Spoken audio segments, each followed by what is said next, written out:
할렐루야, 주의 이름으로 여러분을 사랑하고 환영합니다. 사도신경으로 신앙 고백하시겠습니다. 전능하사 천지를 만드신 하나님 아버지를 내가 믿사오며 그 외아들 우리 주 예수 그리스도를 믿사오니 이는 성령으로 잉태하사 동정녀 마리아에게 나시고 본디오 빌라도에게 고난을 받으사 십자가에 못 박혀 죽으시고 장사한 지 사흘 만에 죽은 자 가운데서 다시 살아나시며 하늘에 오르사 전능하신 하나님 우편에 앉아 계시다가 저리로서 산자와 죽은 자를 심판하러 오시리라. 성령을 믿사오며 거룩한 공회와 성도와 서로 교통하는 것과 죄를 사하여 주시는 것과 몸이 다시 사는 것과 영원히 사는 것을 믿사옵나이다. 아멘. 찬양지 82장 찬양하시겠습니다.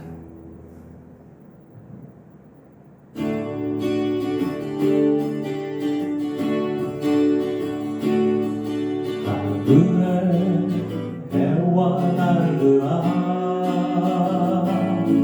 소리 높여 찬양하여라. 나 발소리 비파와 수고 춤추며 찬양하여라. 험한 산과 넓은 푸른 바다 모두 주를 찬양하여라. 호흡이 있는 자마다 여호와를 찬양하여라. 세상 모든 사람들아 주를 찬양하라. 살아계신 나의 하나님을. 세상 모든 사람들아 주를 찬양하라. 살아계신 너의 하나님을. 호흡이 있는 자마다 여호와를 찬양하여라.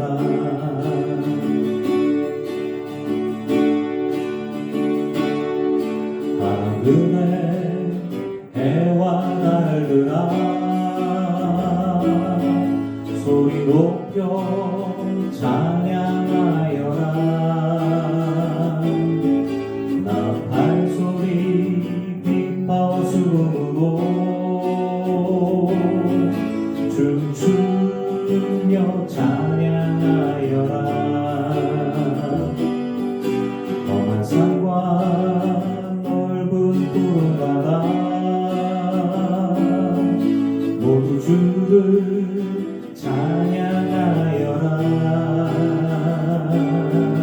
호흡이 있는 자마다 여호와를 찬양하여라. 세상 모든 사람들아 주를 찬양하라. 살아계신 나의 하나님을. 세상 모든 사람들아 주를 찬양하라. 살아계신 너의 하나님을.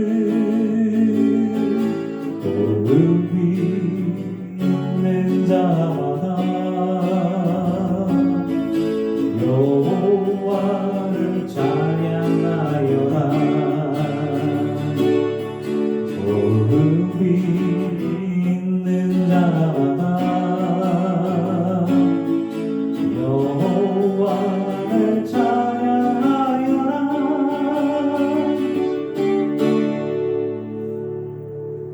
아멘.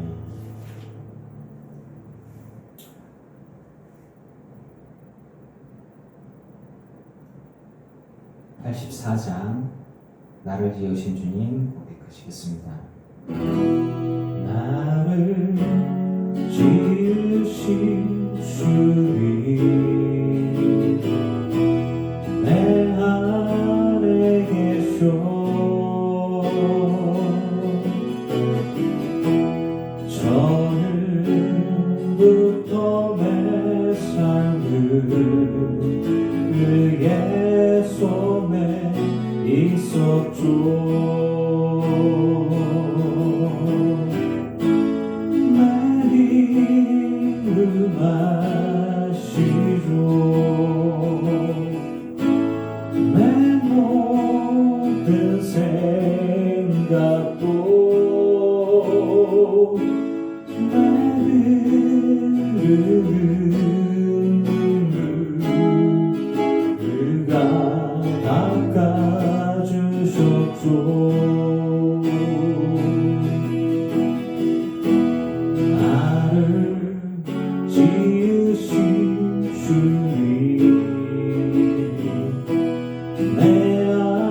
난 그의 소유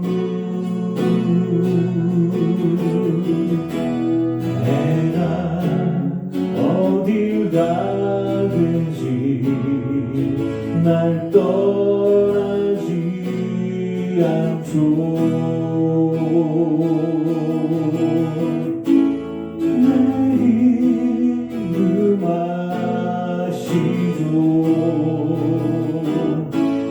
내 모든 생각도 내게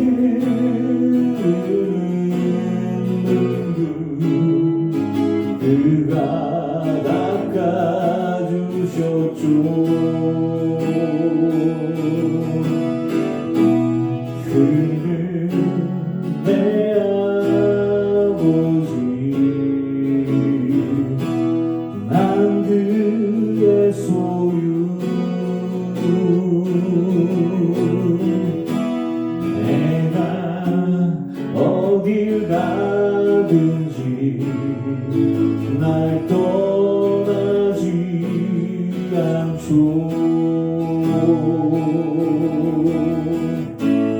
내 힘을 마시죠.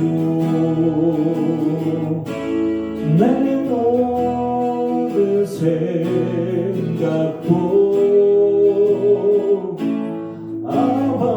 아바라 부를 때 그가 들으시죠.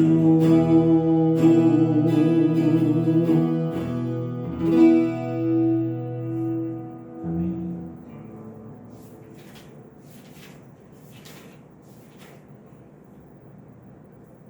92장에 가겠습니다. 내 아버지 내 아버지 품 안에서 내 영혼은 안전합니다. 주 손길로 내 삶을 안시리 그 평강이 나를 돕습니다. 나 비록 넘어지면 흔들리지만 주 내 안에 거하며 나를 붙드시니 내 생각을 주께로 돌리고 주시는 평강의 옷을 입습니다. 주 약속 안에서 내 영혼 평안해 내 뜻보다 크신 주님의 계획 날 신뢰해 두려움 다 내려놓고 주님만 의지해 주 안에서의 영혼 안전합니다. 내 아버지 그 품 안에서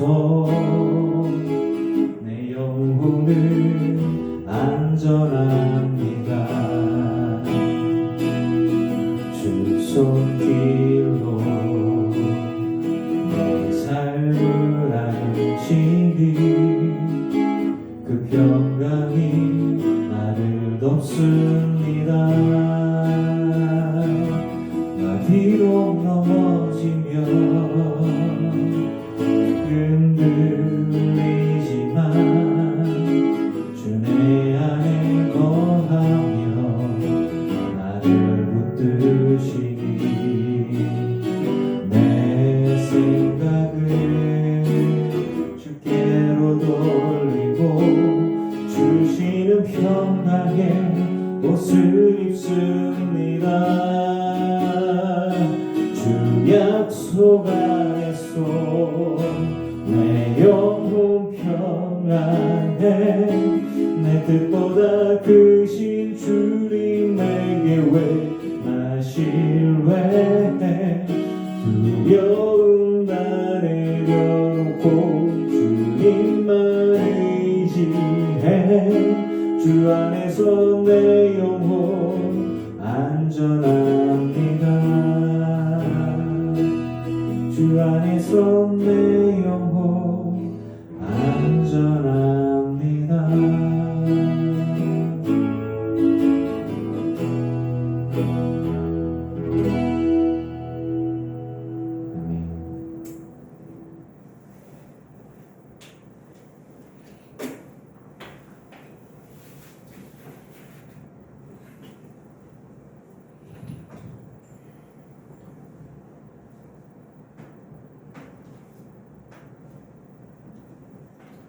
기도하시겠습니다. 은혜의 주님 감사합니다. 지금까지 지내온 것이 다 하나님의 은혜입니다. 정말 감사와 찬양을 올려드립니다. 주님만이 찬양과 영광을 받으시기에 합당하신 분입니다. 모든 영광과 존귀 주님 홀로 받아 주시옵소서. 아버지 하나님, 회개하는 것은 죄를 짓지 않고 살아가려고 상당히 노력하고 있지만 시시때때로 마음으로도 입술로도 죄를 짓는 모습들이 있습니다. 하나님 용서하여 주시옵소서. 우리의 삶 속에서, 우리 일터 속에서, 가정 속에서 하나님께 지은 죄, 또 가족들에게 지었던 죄들을 고백하오니 주님 용서하여 주시고 주님 십자가의 보혈로 씻겨 주시옵소서. 인간관계들 속에서 지었던 죄들까지 주님 고백합니다. 용서하여 주시고 웃겼던 모든 것들을 풀어주시는 주님의 은혜가 있게 하시고 씻겨주는 은혜가 있게 하여 주시옵소서. 내가 먼저 손 내밀고 내가 먼저 고개 숙이는 더욱더 겸손하고 거룩한 당신의 백성다운이 되기를 원합니다. 주님 용서하여 주시고 온전케 하여 주시옵소서. 하나님 간구드리는 것은 우리들 기쁜 교회 모든 성도들과 온라인으로 예배하는 모든 성도들이 영육간에 강건하기를 소망합니다. 비가 많이 와서 물난리가 많이 나기도 했고 생업에 혹은 일터에 가정에 어려움을 겪고 있는 이들도 있습니다. 하나님 붙들어 주시고 영육간의 강건함으로 붙잡아 주시옵소서. 혹여나 마음이 무너져서 힘들어하고 괴로워하고 있는 이 있다면 하나님 무엇보다 주 예수 그리스도를 붙들고 일어설 수 있도록 믿음의 담력과 소망을 허락하여 주시옵소서. 친구가 없어 외로워서 눈물을 흘리는 사람이 있습니까? 하나님 주님께서 친구 되어 주시고 말씀하여 주시고 또 하나님의 사람들을 보내주시사 혼자가 아니란 걸 알게 해주시고 외롭지 않게 하여 주시고 슬프거나 우울하지 않게 하여 주시옵소서. 주를 향한 사랑과 믿음, 소망을 가지고 묵묵히 십자가 지며 한 걸음 한 걸음 주신 사명을 감당케 하여 주시옵소서.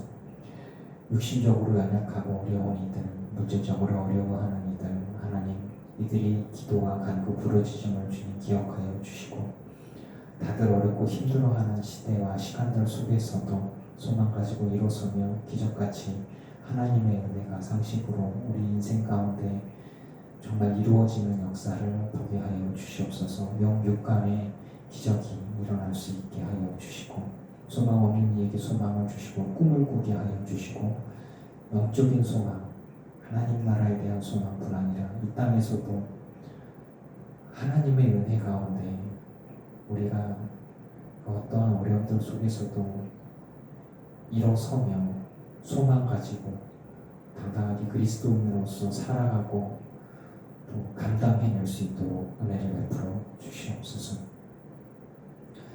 이 시간 또 말씀을 보고자 합니다. 주님의 말씀하여 주시고 들을 귀 있게 하여 주시고 하나님의 음성 들려지며 또 함께 소망을 붙들고 일어서는 시간, 또 주의 음성이 무엇인지 온전히 깨달아 아는 시간, 또 결단하는 시간 되게 하여 주시옵소서. 예수님의 이름으로 기도합니다. 아멘. 할렐루야. 주의 이름으로 여러분을 사랑합니다. 2주째 온라인 예배를 하죠. 굉장히 아쉽죠. 저희 가정에 6명 중에 저희 가족 6명이잖아요. 6명 중에 좀 이상한 일이에요.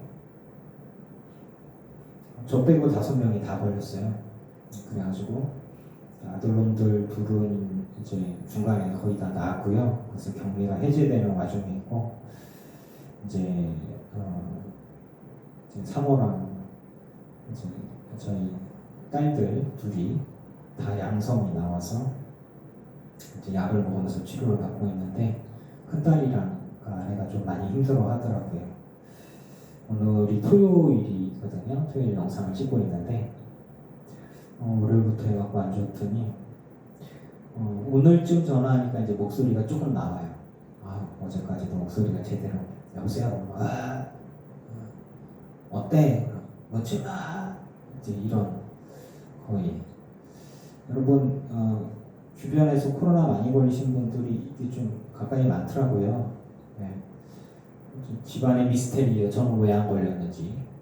여러분들이 저를 위해 기도를 많이 해주셔서 그런가 봐요. 근데 또 이런 얘기 조심스러운 게 뭐냐면 주변에 교회 목사님들 코로나 확진들이 많이 됐어요.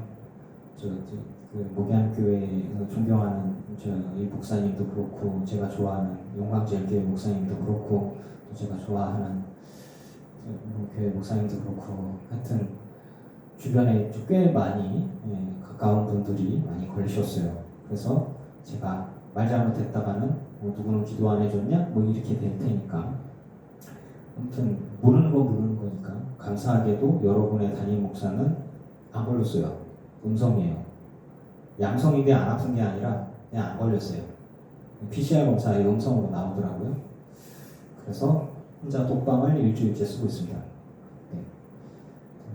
그래서 또 온라인 예배고요. 이번 주가 지나고 나면 다음 주에는 아마 우리가 모일 수 있지 않을까 저는 그런 기대를 하고 있습니다.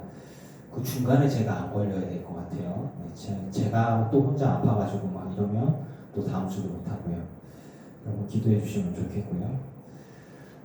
일단은 그래서 지금 코로나에 안 걸리시길 축복하고요. 걸리신 분들은 안 아프게 넘어가기를 축복합니다. 아파하시는 분들은 너무 힘들어 하시니까요. 그렇고요. 말씀을 보겠습니다. 오늘 말씀은 마태복음 21장 말씀인데 믿음과 기도에 대한 말씀이에요. 이제 21장 전체 말씀들 가운데에서는 여러 가지 말씀들이 좀 섞여 있는데 제가 믿음과 기도에 대한 부분들을 가지고서 말씀을 통해서 주시는 것들을 갖고 은혜를 나누고자 합니다. 마태복음 21장 13절 말씀 보시겠습니다. 같이 봉독합니다. 그들에게 이르시되 기록된 바 내 집은 기도하는 집이라 일컬음을 받으리라 하였거늘 너희는 강도의 소굴을 만드는도다 하시니라. 아멘. 자 이제 이 부분들의 말씀은 이제 사순절 때 이제 그 바로 앞에 부분에서 예수님께서 이제 나귀 새끼를 타고 예루살렘에 입성하는 그 부분들이 나오면서 그 뒤에 성전을 정화하는 말씀들이 이야기가 나오곤 하는데 이 부분의 말씀을 이제 제가 보는 그 십자가 복음과 믿음의 시각으로 좀 약간 그쪽으로 해석을 해서 볼게요. 12절부터 예수님께서 성전에 들어가셨어요. 성전 안에서 매매하는 사람들을 내쫓으셨어요. 돈 바꾸는 사람들 상과 비둘기 파는 사람들의 의자를 둘러 엎으시고 그 다음에 얘기하셨어요. 기도하는 집이다. 자, 여러분 성전에서 이제 지금 묵상을 하면서 제가 이제 이 부분들의 설교를 좀 이제 묵상하면서 무슨 생각이 들었냐면 성전 안에서 매매하는 사람들은 불법인가요? 아닙니다. 불법이 아니고 합법입니다. 그래서 성전 안에서 매매하는 사람들은 진짜 돈 벌기 위해서 있나요? 맞아요. 돈 벌기 위해서 있는 건 맞는데 겉으로 드러나는 목적은 뭐냐면 예루살렘 성전에서는 성전세 그리고 하나님께 예물은 외국 돈을 안 받지 않은 거예요. 예루살렘 이스라엘 돈만 받는 거예요. 그렇게 되어지니까 이제 각 나라의 외국 돈들을 환전해 줄 때가 필요한 거예요. 그래서 예루살렘 성전에서 그 하나님께 예물 드릴 수 있는 그 돈으로 바꾸어 주는 일들은 서비스예요. 즉 사람들이 어디 가서 돈을 막 바꿔올 거야. 그러니까 급하게 이렇게 이스라엘의 성전에서 이스라엘에서 쓰는 돈들 이스라엘 돈으로 바꾸어서 성전에 온전히 드리기 위해서는 필요한 부분들이었어요. 그런데 이게 서비스인데 수수료를 많이 띄는 거예요. 그러니까 뭐 그런 거 있잖아요. 그 우리가 관광지에 가면 똑같은 음식을 사 먹어도 2배는 더 비싼 것들이 있잖아요. 그래서 바가지 요금 막 이런 얘기 하죠. 근데 아이 놀러 왔는데 뭐 이런 거는 뭐 그냥 넘어가자 뭐 이렇잖아요. 근데 이제 그분들의 상술에 대해서 많은 사람들이 이제 기분 좋게 휴가를 갔다가 기분 망치고 왔다 뭐 이렇게 얘기를 하고 뭐 숙박업소에서 하룻밤 자는데 뭐 몇십만 원씩 이렇게 3배, 4배 이렇게 받아서 기분 좋게 휴가 갔다가 이렇게 바가지만 쓰고 왔다 뭐 이렇게 기분 나쁘다 얘기하듯이 상술이죠. 근데 이제 성전에서 돈 바꾸는 사람들에게 손가락질을 할 게 아니라 이거는 뭐냐면 이런 구조를 만들어주고 허용하고 이익을 챙기는 사람들이 문제겠죠. 누굽니까? 대제사장과 그 무리들입니다. 대제사장과 그 제사장에 속한 대제사장 라인에 속한 제사장들이 이렇게 주기적으로 대제사장들 가문으로 돌아가면서 이제 대제사장 역할을 했고 그리고 그것과 관련해서 이제 어떤 이득을 이렇게 취하고 있는 것이죠. 뭐 교회를 어떤 성전을 사유화하는 것 같은 그런 집안과 가문의 사람들이 다 자기들이 다 해먹었어요. 그러니까 예수님 보시기에 내 집은 기도하는 집인데 니들은 강도다. 하나님께 예물을 드리러 오는 사람들의 돈을 갈취해서 하나님께 드릴 돈을 온전히 드리지 못하게 하고 그런 것들을 중간에 너희들이 뒷주머니를 챙기는 그런 너희들은 강도다. 예수님이 그런 식으로 얘기를 하셨어요. 그리고 비둘기 파는 사람들이 의자를 둘러엎으셨어요. 굳이 비둘기 파는 사람들의 의자를 둘러엎었다. 비둘기는 돈 많은 사람들이 사는 게 아니에요. 가난한 사람들이 사겠죠. 그리고 급하게 하나님께 예물을 드리고 싶은데 이제 그렇게 되지 않을 경우에 이제 돈 있는 사람은 소를 잡고 그 다음에 뭐 양과 염소를 잡고 그도 안 되면 비둘기를 잡아서 이제 하나님께 예물을 드리는 그런 경우들이죠. 그러니까 그러니까 돈 바꾸는 사람들은 외국에서 와서 먼 나라에서 와가지고 멀리에서 와서 하나님 성전에 와서 하나님을 향한 믿음과 사랑을 가지고 예물을 드리려고 하고 그 돈을 드리려고 하는데 예물을 못 드리게 되니까 그 돈을 바꾸는 과정 중에서 그 이익을 가져가는 사람들의 모습들과 그리고 정말 하나님을 사모해서 주의 성전을 이렇게 오긴 맞지만 돈이 없는 사람들 양과 소를 제대로 가지고 데려오지도 못하고 갖고 오지도 못하고 사지도 못하고 하지만 하나님께 예물을 드리고 싶은 사람들의 그러니까 말 그대로 아이들의 코 묻은 돈 동전을 뺏어갔듯이 그렇게 비싼 값으로 그렇게 비둘기를 판매하고 그것에 대한 이익을 받아내고 그러면서 사람들에게 너 주의 성전에서 예물을 드려야 돼. 근데 난 돈이 없는데요. 그래 그럼 비둘기라도 사. 뭐 이런 개념들이겠죠. 그렇게 해서 그들의 신앙과 그들의 믿음을 이용해서 자기들의 이익을 취하는 사람들의 모습들을 보면서 사람들이 기도하러 분명히 왔어요. 성전은 늘 기도 소리가 나는 곳입니다. 그리고 성전은 늘 제사와 예물들이 있는 곳이에요. 왜 예수님께서 강도의 소굴이라 그랬냐? 성전에서 분명히 기도를 하게 하고 제사가 계속 이루어져요. 예물이 드려지고 예배가 계속 이루어져요. 그럼 겉으로 보기에는 굉장히 거룩한 것 같잖아요.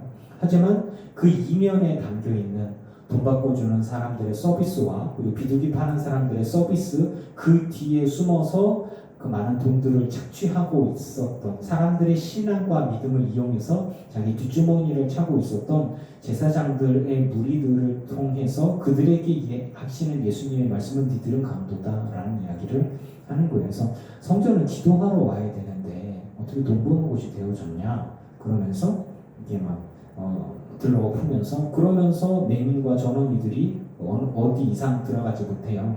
그래서 이제 이방인 애들 그쪽 지역의 그 외곽 지역에서 성전에 꼭 들어가고 싶은데 못 들어가는 이들 예수께서 나옴에 고쳐주시니, 그러니까 이제 성전에서 이제 메인과 전원이들이 예수님께 나오고 예수님께서 그들을 다 고쳐주셨어요.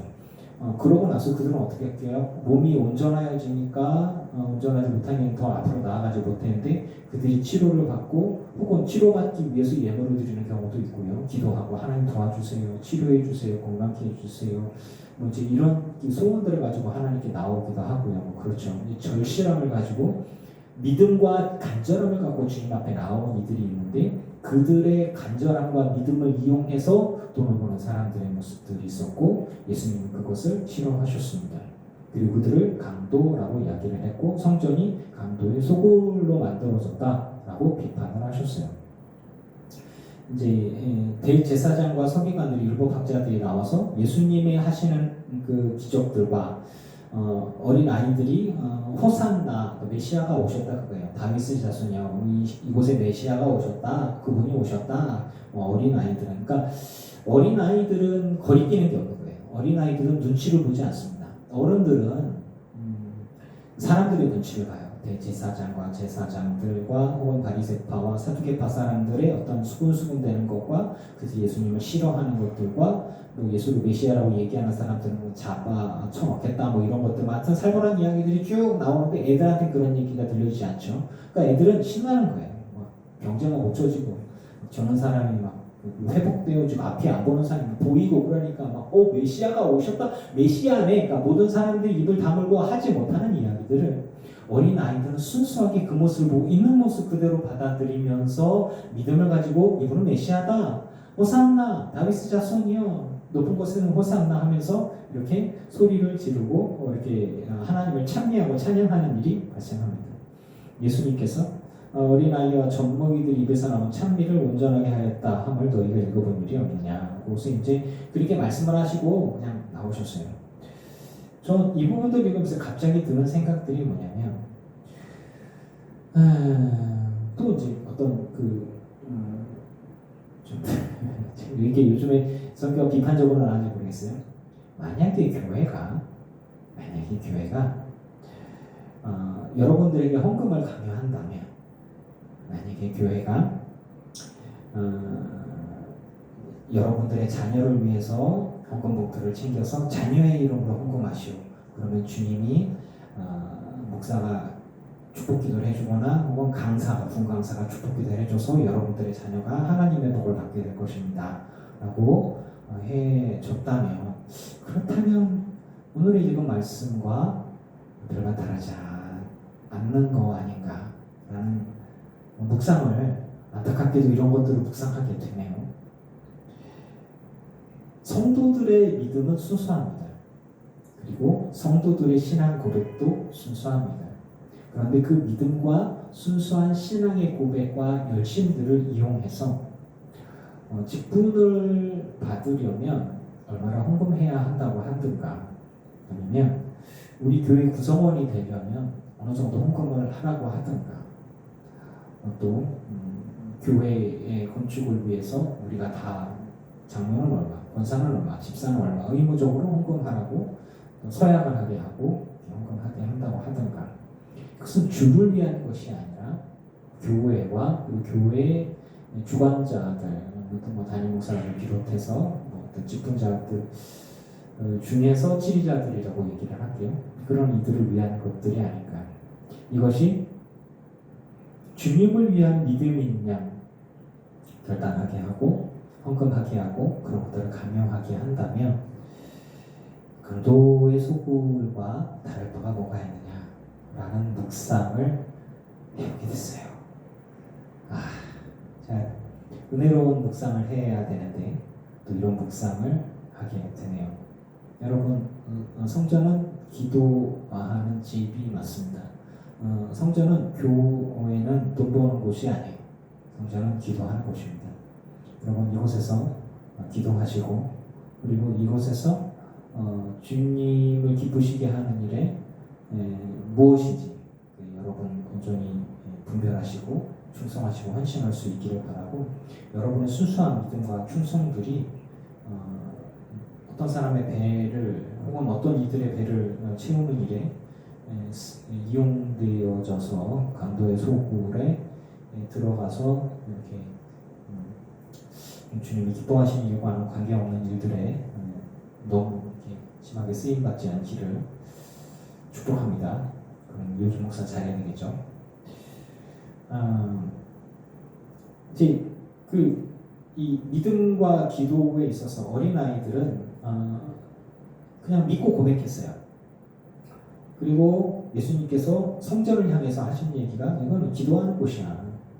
성전은 기도하는 목적이지 다른 목적으로 쓰여져서는 하나님 기뻐하는 게 아니야 라는 거죠. 그러면서 성으로 오실 때 이제 무화과 나무를 보셨어요. 그리고 잎사귀밖에 아무것도 찾지 못하고 얘기하셨어요. 그가 영원토록 열매를 맺지 못하리라. 그리고 무화과 나무가 말랐어요. 그러고 나서는 예수님 하신 이야기가 이제 제자들이 왜 무화과 나무가 곧 말랐습니까? 그러니까 니들 믿음이 있고 의심하지 않으면 뭐 이런 일뿐 아니라 이산도로 바다에 던져지라고 하여도 될 거고 너희가 기도할 때 무엇이니 믿고 구하는 것은 다 받으리라.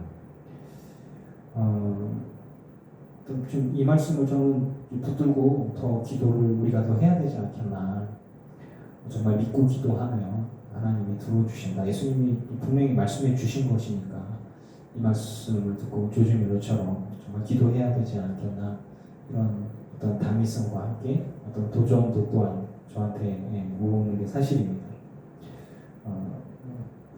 그러면서 더 기도해야 되겠다. 근데 이제 이 부분에 있어서 그냥 기도가 아니라 믿음의 기도가 필요한 것들에 대한 설명을 조금 드릴게요. 믿음이 없이는 하나님을 기쁘시게 할 수 없고 믿음이 없이는 기도의 응답을 받을 수가 없어요. 예수님께서 시장하셔서 무화과 나무를 보셨어요. 무화과 나무를 이렇게 뒤져봤는데 잎사귀밖에 아무것도 찾지 못하였다. 이건 당연한 거예요. 왜 이상한 일이죠. 성경 어느 부분에서는 무화과의 수확철이 아니더라 라고 되어 있어요. 그럼 예수님께서는 너무하셨지. 무화과 수확철도 아닌데 무화과에서 무엇 먹을 것이다 시노. 무화과는 꽃이 없는 과일 나무라는 뜻의 무화과입니다. 그러니까 꽃이 없는 없는 꽃이 없는 나무라는 뜻이에요. 그래서 꽃이 밖으로 이렇게 피는 게 아니라 이렇게 생긴 자루같이 생긴 놈이 그 안쪽으로 꽃이 핀대요. 그렇게 해서 이렇게 옛날에 배나무, 저가 이제 충남 예산에 배나무, 사과나무가 많은 과수원집 아들 출신이거든요. 아버지가 배농사도 좀 짓고 과수 농사도 했는데 그때 보니까 배꽃이 이렇게 쫙 펴요. 그리고 난 다음에 이렇게 지고 나면은 이렇게 요만한 배, 조그만한 배들이 막 타타타타 달려요. 그럼 그거 전정해줘야 돼 이렇게. 그거 안 하면 배가 요만해져요. 몇 개만 남겨놓고 한두 개만 남겨놓고 다 잘라줘야 그래야 이만한 배가 생기지. 안 그러면 이만한 것들이 탁탁탁탁탁 그래서 이렇게 맛도 없고 조그맣고 막 그런 것들이 생겨요. 상품 가치가 떨어지죠. 꽃이 피어서 요만한 배 과일에 씨앗이 될 만한 쬐끄만한 배들이 잔뜩 열려야 그게 커져서 큰 배 과일이 되겠죠.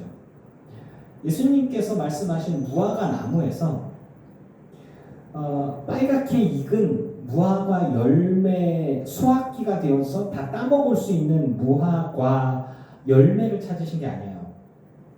요만한 게 이렇게 매달려서 꽃이 이렇게 피고 덜 익었어요. 익어가는 과정 중이에요. 하지만 이제 조금 지나고 나면 이것들이 점점 커져서 이제 초록색 열매, 꽃이 핀 열매라고 해줘. 요만한 무화과 열매 덩어리가 점점 익어가면서 맛있는 무화과 열매가 보라색으로 열리고 그걸 따서 먹으면은 맛있는 무화과가 되겠죠. 우리가 알고 있는. 근데 잎사귀 안에 이렇게 매달린 것들이 하나도 없어요. 그거는 100년이 지나도 1000년이 지나도 수확기에 그걸 딸 수가 없는 거예요. 왜? 매달린 게 하나도 없거든요. 저는 이 부분들에서 예수님 말씀이 맞아요. 영원토록 내가 열매를 맺지 못하리라. 아니 예수님께서 원하시는 거는 완벽한 믿음과 완전한 믿음과 완전한 기도, 이런 완전한 신앙, 철저하고 완벽한 그리스도인, 이런 사람들을 원하는 게 아니라 겨자씨만한 믿음이라도 있으면 주님 받으시는 거예요. 정말 쬐끄만한 믿음, 정말 순수하고 작은 믿음, 어린아이와 같은 믿음, 의심하지 않는 믿음, 위대한 믿음이 아니라 믿음이 있느냐 없느냐예요. 이 열매를 맺을 수 있는, 열매가 될 수 있는 설익은 무화과에도 뭐가 달려 있으면 그거라도 주님이 취하시겠다라는 거였어요. 맛이 없죠. 근데 그거라도 주님이 취하시겠다, 괜찮다, 취하시겠다. 작은 믿음이라도, 연약한 믿음이라도, 보잘것없어서 자랑할 게 하나도 없는 믿음이라도, 흔들리고 상처받고 부족한 믿음이라도 언젠가 완전한 그리스도의 완전에 이르를 수 있도록 성화되어져서 주님이 완전하게 주님이 완전하게 쓰시기에 합당할, 뭐 누군가에게 내놔도 부끄럽지 않을 위대한 기독교인, 믿음의 사람, 그리스도인이 될 수 있을 그 시작점, 작은 믿음, 그거 주님이 보시는 거예요. 그리고 그걸 취하시겠다는 거죠. 근데 그게 없는 거예요. 씨앗이 정말 막 살아있는 씨앗과 푹종이와 차이는, 씨앗이 튼실하고 덜 튼실하고 뭐 그 차이가 있는지는 모르겠어요. 근데 씨앗에 생명이 있는 것과 없는 것의 차이, 씨앗이 없는 푹종이 그냥 죽은 거예요. 아무것도 없어요. 믿음이 있고 없고의 차이예요. 이거는 무화과가 열리고 안 열리고의 차이고요. 무화과가 아예 없었던 거예요. 그러면 봄과 여름 사이에 꽃이 피면서 무화과가 매달리고요. 가을쯤 돼서 수확을 한다고 하더라고요. 뭐 찾아보니까 저 잘 몰라요. 근데 이제 기록을 보니까 그렇게 나와요. 그런데 예수님께서 그 중간 사이에 보신 거예요. 따서 맛있을 때가 아니라 맛 없어도, 부족해도, 연약해도 주님께서 취하시겠다. 있으면, 소망이 있으면 내가 키워서 쓰겠다. 작은 겨자씨만한 믿음이라도 있으면 주님이 이렇게 찾아보는데 잎사귀를 아무리 뒤져도 믿음이 없는 거예요. 순종이 없는 거예요. 회개가 없는 거예요. 주님이 어떻게 할 수가 없는 거예요. 그래서 주님께서 얘기하신 거예요. 너가 이런 식이면, 너가 믿음이 아예 없으면, 네가 회개가 아예 없으면, 순종이 아예 없으면 넌 영원토록 구원받지 못해. 그래서 영원토록 네가 열매를 맺지 못하래. 그래서 말라 죽은 것입니다. 이렇게 묵상이 되어지더라는 거예요. 그러면서 우리에게 하시는 얘기가 뭐냐면, 너희가 진짜 믿음이 있냐? 그 믿음이 큰 믿음이 아니야. 그냥 믿음이 있냐?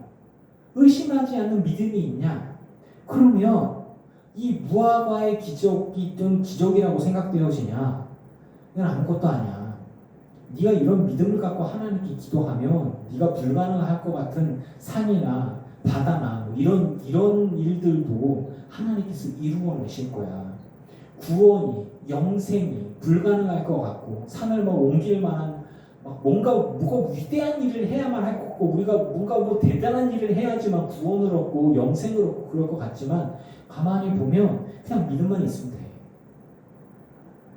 내가 인정하는 믿음, 십자가 복음에 대한 믿음, 예수 그리스도를 그리스도로 고백하는 믿음, 온전한 회개와, 그리고 그분 앞에 네가 믿음을 갖고 나오기만 한다면, 무화과가 소망이 있고 없고의 차이인 것처럼 네가 믿음이 있고 주님 앞에 나온다면, 이 어린아이들처럼 호산나 다윗의 자손이여라고 믿음으로 고백할 수가 있다면, 그러면 무엇이든지 믿고 구하는 다 받을 수 있어. 영생보다 더 귀한 게 어디 있냐? 니들이 죄사함 받는 것보다 더 크고 위대한 것이 뭐가 있겠니? 이 세상에서 부를 원해? 장수를 원해? 건강을 원해? 하면 그냥 인생은 다 사라지는 거야. 한낮에 그 풀 그냥 잠깐 자랐다가 죽는 것처럼. 하지만 우리에게 영생은 정말 어떻게 값을 두고 살 수 없는 위대하고 값진, 그리고 귀한 것들인데, 네 믿음 가지고 주님 앞에 나오고 기도한다면 네가 영생을 구하면 네가 받을 수 있지 않겠니? 근데 묵상은 그렇게 하게 되더라고요. 그래서 믿음으로 기도해서, 믿음으로 주님 앞에 나아가서 주님 받으실 만한 믿음, 의심하지 않은 순수한 믿음. 완벽하진 않지만 그 신앙이 출발점이 될 수 있는 정말 순수하고 깨끗한 믿음들이 있다면 주님은 그걸 받으신다라고 하는 얘기죠. 그리고 그 믿음과 고백들을 사용하셔서 하나님의 일을 하신다라는 것을 저는 묵상해 보았습니다. 그러면서 그게 이제 그 뒤에 예수님의 권위에 대한 이야기들인데 여러분 내가 믿기로 결심하였어요. 근데 믿지 않기로 결심한 사람들은 그 사람들이 자칭 거룩한 사람들이든 자칭 위대한 사람들이든 하나님의 은혜를 입을 수가 없는 것이 되겠죠. 예수님께서 성전에서 가르치실 때 대제사장들과 백성의 장로들이 나와서 예수님께 물어보니까 예수님을 넘어뜨려 하는 거죠. 무슨 권위로 이런 일을 하냐? 이 권위를 누가 주었냐? 예수님이 요한의 세례가 하늘로부터냐 사람으로부터냐? 그러니까 이제 사람들이 얘기하는 거야. 자기들이 수근수근하면서 만약에 하늘로부터라고 하면 왜 그를 믿지 아니하였느냐 할 것이다.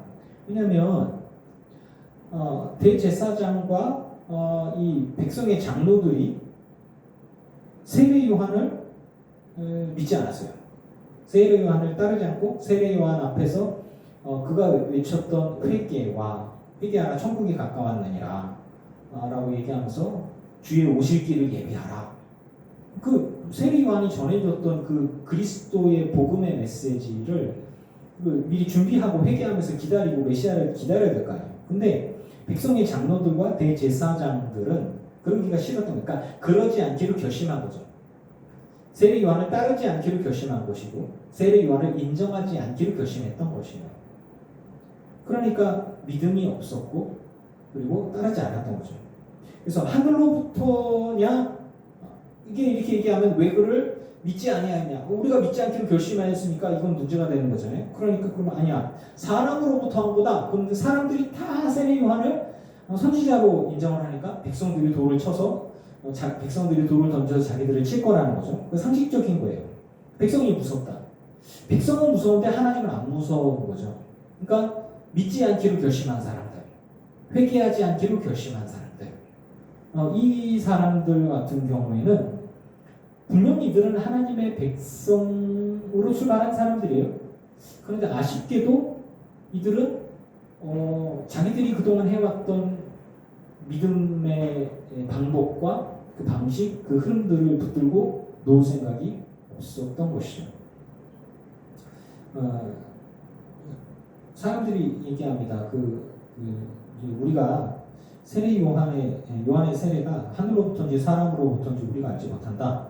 그러니까 예수님께서도 나도 니들한테 이거 누가 알려줬는지 누가 주었는지 이런 권위를 알려주지 아니할 것이다. 그러니까 믿지 않기로 결심한 사람들, 그 사람들에 대해서 예수님이 책망하시는 거죠. 오늘의 주제는 두 가지예요. 믿음과 기도에 관한 것들인데 예수님께서 얘기를 하는 거죠. 두 아들이 있는데 포도원에 가서 일해라. 그러니까 예 하고 나갔어요. 말로는 하나님을 사랑한다고 말로는 하나님의 뜻대로 살아간다고 했는데 대답을 하고 나갔어요. 그러니까 말과 행동이 다른 것이죠. 입으로는 주여 주여 하는데 주의 뜻대로 살지 않는 것이죠. 하나님을 사랑한다고 하나님을 섬긴다라고 했지만 하나님이 보낸 사람 요한의 세례를 받지도 않고 세례 요한의 회개를 듣지도 않고 회개할 생각도 없었던 사람들. 그러면서도 그들은 입으로는 하나님을 사랑한다 했고 기도를 오래 했고 구제도 하고 뭐 그런 사람들이었던 거죠. 둘째 아들은 포도원에 가서 일해라. 그러니까 실소라고 얘기했어요. 싫다. 하나님 뜻대로 어떻게 살아갑니까? 라고 얘기를 했어요. 그 후에 뉘우치고 갔습니다. 둘 중에 누가 아버지의 뜻대로 하였느냐? 둘째 아들입니다. 그러니까 뉘우치는 게 뭡니까? 회개잖아요. 그러니까 내 삶의 길이 있는데 하나님을 떠나는 죄의 길이었고 잘못된 길로 가다가 하나님이 말씀했어요. 너 그렇게 하면 안 돼. 너는 멸망당할 것이야. 심판받은 자 하나님의 마음을 알아라. 예수 그리스도를 믿고 회개하여서 거룩한 길로 돌아와라. 아 그렇습니까? 제가 회개합니다. 이제 죄를 짓지 않고 거룩한 삶을 살아가고 주님과 동행하는 삶을 살아가겠습니다. 그래서 예수님께서 말씀하신 거예요. 세리와 창녀들이 너희보다 먼저 하나님 나라에 들어가리라. 이 부분들을 갖고 참 많이 묵상을 해봤는데 왜 세리와 창녀들이 하나님 나라에 먼저 들어가게 될까? 그런데 여기서 보니까 너희보다 먼저 하나님 나라에 들어가리라. 하나님의 나라에 들어가는 것은 누가 성경을 거듭나지 않고서 하나님 나라에 들어갈 수가 없어요. 예수 십자가의 보혈을 의지하지 않고서는 하나님 나라에 못 들어가는 거예요. 그래서 회개를 먼저 했다면 먼저 들어가는 것이고요. 회개를 나중에 했다면 나중에 들어가겠죠. 좀 이런 생각들을 해봤어요. 대제사장과 백성의 장로들이 예수 그리스도를 믿고 회개할 수 있는 시간이 언제가 될까? 죽고 난 후에도 그게 가능할까? 이제 그래서 나온 것들이 이 부분들을 가지고서 또 얘기할 수 있는 게 이제 연옥에 대한 개념이죠. 중간에서 이제 심판을 받기 전에 중간에서 죄에 대한 어떤 그 회개할 수 있는 기회가 주어지고 죄값을 치르는 기간이 있고 거기에서 복음을 듣고서 뭐 회개하면서 이제 천국으로 갈 수 있는 그게 이제 연옥의 개념인데 종교개혁이 일어나면서 이제 연옥을 이상하게 사용을 하면서 너희 부모가 지옥에 가기 전에 네가 헌금을 하면은 너희 영혼도 구원받고 네 부모의 영혼도 구원받는다. 금화를 내라. 그래서 이제 금화가 헌금통 바닥에 딱 떨어질 때 너희 부모의 영혼이 천국에 갈 것이다. 부흥회 때 이제 그 봉투 나눠주면서 자녀 이름으로 헌금하고 내가 기도해 줄게 뭐 이거 하고 별 차이가 없는 것 같다는 생각을 좀 해봤어요. 또 딴 사람한테 얘기하지 마세요. 네, 저는 그냥 그런 묵상을 했던 것이 생각이 납니다. 그래서 이건 이제 감리교적인 생각은 아니에요. 종교개혁을 하면서 그 부분들이 빠져 있는데 그런데 성경적으로 보면은 제가 여러분께 물을게요. 이스라엘이 다 지옥에 갈까요? 하나님의 백성을 하나님이 버리시나? 그거는 좀 오류가 아니겠습니까? 어떤 분들은 이스라엘이 이단이라고 그러는데 이스라엘이 이단이면 우리는 뭡니까? 이스라엘의 믿음에서 이제 예수 그리스도의 믿음과 신앙, 그 기독교 전에 그 성당 카톨릭이 나왔고 카톨릭에서 종교개혁을 하면서 우리가 나왔단 말이죠. 우리가 이스라엘이 이단이라고 그러면 이단에서 어떻게 정통이 나올 수가 있습니까? 주님께서 분명히 이스라엘을 버리지는 않으실 거예요. 그런데 어떤 방식으로 어떻게 구원하실지는 몰라요. 우리가 알고 있는 것들은 하나님께서 하나님의 백성을 구원하시기를 원하신다라고 하는 것이고 그리고 하나님의 참된 뜻이 무엇인지를 성경을 통해서 우리에게 지금 전해주고 있어요. 그래서 우리는 그걸 붙들고 있으면 돼요. 그런데 이곳에서 보니까 너희보다 먼저 하나님 나라의 세리와 창녀들이 들어가게 될 거다. 아니 왜 세리와 창녀들은 죄인들인데 그들이 먼저 하나님 나라에 들어가느냐? 그 다음 절에 답이 나와요. 요한이 의의도로 너희에게 왔거늘 너희는 그를 믿지 아니하였을 때, 그러니까 요한이 말한 것들을 믿지 않았어요. 즉 그리스도의 길을 예비하는 그 메시지, 회개하라 천국이 가까우느니라. 예수님이 임하시면 천국이 너희 가운데 임하였느니라. 내가 만약에 성령으로 너희들의 자녀들을 고쳤다면 하나님의 나라가 이미 너희 가운데 임하였느니라 이제 예수님이 말씀하셨죠. 요한이 얘기한 그 주의 길을 예비하고 그 주의 길, 주님의 길을 닦고 모든 사람이 다 회개하고 이렇게 세례 요한에게 나와서 세례를 받게 하고 이런 일들, 주 예수님의 길을 준비했던 것들과 다 맞아 떨어지잖아요. 그런데 너희는 그를 믿지 아니하였을 때, 그 믿지 않는 것은 믿어지지 않았다가 아니라 믿지 않기를 결심했다라고 하는 거죠. 하늘로부터 온 사람이라고 한다면은 니들은 왜 믿지 않기로 결심하였냐? 왜 안 믿었어? 그거는 사람에게서야. 그러니까 사람들이 다 그냥 돌들어서, 왜냐하면 세례 요한을 선지자로 여기니까. 그러니까 세례 요한은 하나님이 보낸 사람이다라고 모두가 다 인정을 하는 거예요. 그런데 이 사람들은 믿지 않기로 결심한 사람들이죠. 그러니까 하나님 나라에 늦게 들어가는 거예요. 왜? 예수 그리스도를 인정해야죠. 주의 십자가 보혈의 은혜를 입어야죠. 근데 그 믿지 않기로 결심한 사람들은 하나님도 구원할 수가 없는 거 아니겠습니까? 그런데 그럼 어떻게 하실 거냐? 그러면 하나님께서 어떤 방식으로든 하시겠죠. 기회를 주시겠죠. 그런데 세리와 창녀는 믿었으며, 자, 세리가 죄인이고 창녀도 죄인이에요. 사실 이들이 죄가 없다는 얘기가 아니에요. 이들이 죄인인데 이들이 믿었고 너희는 이것을 모두 끝내 뉘우쳐 믿지 아니었다. 그렇구나. 회개하고 믿는 사람들은, 자기가 죄를 지었어요. 회개하고 믿는 사람들은 죄사함 받고 구원을 받습니다. 할렐루야. 그런데 끝내 뉘우쳐 믿지 아니하면 늦어지는 거예요. 아니면 못 받을 수도 있고요. 자, 이 부분들을 잘못 해석하면 안 돼요. 하나님께서 세리와 창녀들을 더 사랑하셨나 보다. 더 사랑하지 않아요. 하나님은 모두를 똑같이 사랑하세요. 그런데 복음의 메시지가 똑같이 선포되어졌을 때 어떤 이들은 믿고 회개하여서 주님 앞에 돌아오니까 구원을 받는 것이고, 믿지 않고 빠득빠득 우기면 심판받고 멸망받는 것이겠죠. 이제 이런 부분들입니다. 그러면서 이제 포도원 농부의 비유를 이야기를 해주셨어요.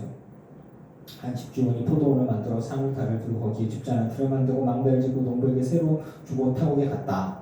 농부들에게 새를 주고 타국에 맡겼다는 얘기죠. 그러고 난 뒤 열매를 거둘 때가 가까워서 열매를 받으려고 종들에게 를 농부들에게 보내니 종을 잡아서 때리고 죽이고 돌로 쳤고, 그리고 또 많이 보내니까 더 또 똑같이 하고, 그래서 내 아들은 존대하리라고 아들을 보냈더니 아이고 상속자니까 죽이고 유산을 차지하자. 아주 그냥 잡아서 포도원 밖에 내쫓아 죽였다. 어떻게 해야 되겠냐? 그러니까 이제 악한 자들은 진멸하고 포도원은 제때 열매를 바칠 만한 다른 농부들에게 새로 줄 것입니다. 이 부분들에 대한 해석을 이제 이스라엘과 또 새로 믿음을 가진 이들과의 이 관계를 통해 해석할 수가 있는데요. 예수님께서 건축자의 버린 돌이 모퉁이의 머릿돌이 되었나니 이것은 주로 말미암아 된 것이 우리 눈에 기하도다만 읽어본 일이 없느냐. 하나님의 나라를 너희는 빼앗기고, 자, 하나님의 나라는 하나님의 백성이 차지하는 거죠. 근데 하나님의 백성은 당연히 이스라엘입니다. 그래서 이스라엘이 당연히 하나님의 나라를 차지하게 될 것인데 그들이 빼앗기고요. 이 바로 앞에 나왔던 악한 농부들이 당연히 차지해야 될 자리가 빼앗기게 되는 거예요. 그리고 이 이야기들처럼 그 나라에 열매 맺는 백성이 받으리라. 열매를 어떻게 맺습니까? 하나님의 마음에 합하게 하나님의 영에 붙잡혀서 하나님의 기쁘신 뜻대로 순종해야 하나님을 기쁘시게 하고 하나님의 방법대로 온전히 충성해야 열매를 맺는 거 아니겠습니까? 그래서 이스라엘이 당연히 받아야 할 하나님의 나라가 우리가 주님과 함께 있으면서 주의 성령을 통해서 우리가 열매를 맺을 때 그 나라의 백성이 우리가 될 수가 있는 것이에요. 이 돌 위에 떨어지는 자는 깨지겠고, 그러니까 그 십자가의 돌, 구원의 돌, 그리고 구원의 메시지 위에 내가 떨어져요. 그럼 내가 없어져요. 주의 복음과 구원의 복음과 내가 부딪혀요. 내가 그동안 믿어왔던 대제사장의 삶, 장로도의 삶, 바리새인의 삶, 사두개인의 삶, 그리고 내가 그동안 쌓아왔던 경건과 헌신과 기도와 충성과 예물과 그 모든 것들이 주님의 십자가 보혈과 하나님의 구원의 계획과 부딪힌다면 나는 없어지는 거예요. 그리고 사람 위에 그 돌이 떨어진다. 주님의 십자가의 은혜가 나의 경건과 나의 충성과 헌신과 이렇게 부딪혔을 때 그를 가루로 만들어 흩으리라. 내가 쌓은 건 아무것도 아닌 것이 되어질 것이다라는 거예요. 그게 누구냐? 대제사장들이 그동안에 대제사장으로서 해왔던 것. 백성의 장로들이 장로가 되기 위해서 얼마나 거룩한 삶을 살았겠어요. 얼마나 충성하고 얼마나 헌신하고 얼마나 기도하고 얼마나 구제하고 얼마나 많은 것들을 외우고 고행을 쌓고 부제하고 봉사하면서 존경받으면서 그 자리까지 올라갔겠어요. 그런데 하나님의 구원의 방식과 부딪힌다면 그가 쌓아왔던 모든 것들이 주님의 십자가 앞에는 아무것도 아닌 것이 되어져 버릴 것입니다. 그래서 다시 쌓아야 돼요. 다시 가야 돼요. 예수님의 십자가 보혈의 은혜 앞에는 그 어떠한 충성도, 헌신도, 고행도, 수고도, 봉사도 다 아무것도 아닌 게 자기 의가 되니까요. 그래서 대제사장과 바리새인들이 예수님의 비유가 자기들을 가리켜 말씀하신 줄 알고 잡고나나 우리를 무서워하니 이는 그들이 예수를 선지자로 알미었더라. 그러면서 오늘 이 말씀이 마무리가 되거든요. 자, 말씀과 기도에 대한 두 가지 이야기를 하고 있어요. 그 시각으로서 이 말씀들을 보았습니다. 여러분, 믿음과 기도. 하나님이 받으실 만한 믿음이 뭡니까? 여러분, 예수 그리스도의 복음의 메시지를 믿기로 결심하였습니까? 그리고 하나님이 받으실 만한 기도의 사람으로 서시기 바랍니다. 저는 여러분들을 위해서 중보로 축복하며 기도합니다. 하나님께서 제 기도를 들어주시고 또 여러분들이 저를 위해서 기도해 주셔서 또 제가 힘을 내서 또 살아갑니다. 또 우리 서윤석 권사님께서 이면미 권사님을 위해서 축복기도 하고 저를 위해서도 맨날 축복기도 한다고 본인이 좀 많이 힘들었는데 본인 위해서 기도해달라고 전화가 왔었어요. 감사합니다. 제가 축복하는 거예요. 믿음으로 축복합니다. 일어나시고 소망 가운데 하나님의 은혜가 가득하기를 기원합니다. 여러분, 믿음 가지고 주님 앞에 나아가십시오. 온전히 기도하십시오. 그리고 주님이 받으실 만한 온전한 믿음, 온전한 기도의 사람, 하나님의 사람으로 서시기를. 바리새인과 대제사장들처럼 주님의 십자가와 부딪혔을 때 아무것도 안 남는다면, 목사가 하나님을 위해서 일했다고 평생을 목회했는데 주님 앞에 섰는데 그거는 교회를 네가 강도의 소굴로 만들었어, 너는 강도였어 라고 얘기하면 이거는 정말 마음이 깜깜하지 않겠습니까? 저도 그렇듯이 여러분들의 신앙도 만약에 어떤 장로님이 교회를 충성하고 봉사하고 했는데 맨날 목사 쫓아내고 성도들을 힘들게 하면서 그리고 갑질을 다 하다가 천국에 갔는데 하나님 앞에 가서 너는 교회를 쌈판으로 만들어서 정치판으로 만들고 이게 이런 식으로 해갖고 강도의 소굴이지 그게 뭐냐, 그거는 너의 소굴이지, 그게 십자가의 은혜 기도의 자리가 아니라 이 싸움의 자리로 만들지 않았냐? 네가 뭔지 이런 식으로 되어지면 좀 난감하지 않겠습니까? 여러분, 교회 안에서 항상 기뻐하고 기도하고 감사하면서 하나님이 기뻐하실 만한 거룩한 삶을 살아가고 믿음의 삶을 살아가고 그리고 기도의 삶으로 승리할 수 있는, 정말 하나님을 받으실 만한 기도의 사람, 기쁨의 사람, 여러분의 믿음과 충성과 헌신이 주님의 십자가와 부딪혔을 때 칭찬과 상급으로 나와야지 부서져서 아무것도 안 남으면, 대제사장과 백성의 장로들과 같이 아무것도 안 남으면 그거는 그 인생 전체가 부인당하는 것입니다. 제가 전에 설교로 드렸죠. 이단들의 삶이 하나님과 만났을 때 얼마나 억울할까요? 여러분들 생각해 보세요. 귀신을 섬겼어요. 이단을 교주로 섬겼어요. 막 그냥 자신의 교주를 위해서 막 모든 걸 다 바쳤어요. 그리고 그것을 위해서 막 교회를 핍박하고 십자가를 핍박하고 막 그랬어요. 재림 예수라는 어떤 존재를 위해서 막 자신의 삶과 재산과 막 가족들까지 동원해서 막 하고 막 교회를 막 부수는 일에 막 목사를 끌어내리고 막 교회를 싸움나게 만들고 그런 일에 막 쓰임 받았어. 주님 앞에 딱 갔는데 내가 한 거 아니거든. 너 불법을 해서 내게서 떠나가라. 천국에 못 들어가면 그 얼마나 안타까운 일이겠어요. 그러니까 주님의 십자가의 은혜에 부딪혀서 아무것도 안 남는 게 아니라, 인생이 다 부인당하는 게 아니라 주님의 십자가의 복음과 다 부딪혔을 때 칭찬과 상급이 저와 여러분의 길을 주의 이름으로 축원합니다. 기도하겠습니다. 주님, 우리는 겸손하기를 원합니다. 뉘우쳐 믿는 자이기를 원합니다. 그리고 온전히 교회가 기도하는 곳으로 쓰임받기를 원합니다. 완벽하진 않지만 작은 믿음이 있어서 산을 옮길 만한 능력의 사람이 되기를 원합니다. 그건 내 능력이 아니라 하나님의 은혜입니다. 잘못된 믿음과 잘못된 신앙은 아무것도 안 남습니다. 주님 앞에 섰을 때 말이죠. 우리는 우리들의 인생이 인정받고 칭찬받고 상급을 받는 또 영생을 상속받는 하나님 나라의 백성으로 인정받고 자녀로 인정받고 영생을 소유 상속을 받는 선물로 받는 느기쁜 교회 성도들과 온라인으로 예배한 모든 성도가 다 되게 하여 주시옵소서. 하나님을 기쁘시게 하는 믿음의 삶을 살아가기를 원합니다. 하나님으로부터 인정받는 믿음, 응답받는 기도의 삶이기를 원합니다.